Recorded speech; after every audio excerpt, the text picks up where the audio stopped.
Kaming magkatay-tayan na kapag tinanong mo kami kung kilala namin ng isang tao, hala, maghanda ka na ng popcorn at ito ang maririnig mo sa amin. Hao naman, kilala ko yan si Paula. Yan si Paula anak ni Alex na nagtatricycle dyan sa kanto.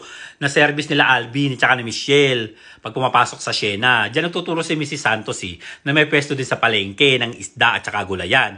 Kung saan suki niya si Kabibian. Si Kabibian ni anak ni Kabining na manghihilot. Napakagaling yan. Yan ang nagpagaling sa anak ni Candy na si Ryan ang itinulak ni Lito sa puno.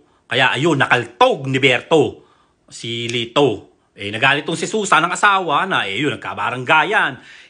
Sumabat itong si Mirna na kapitbahay na kalaguyo ni Carding. Huwag ka maingay.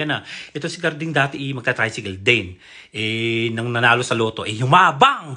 Nakakabisit. Akala mo kung sinong hari ng kalsada na kapag dumadating. Kaya ako nabibisit dyan sayabang inasapak ni Lito. Linte ka. Another baranggayan yan. Sabi ko sa inyo, yung mga nakakabisit yan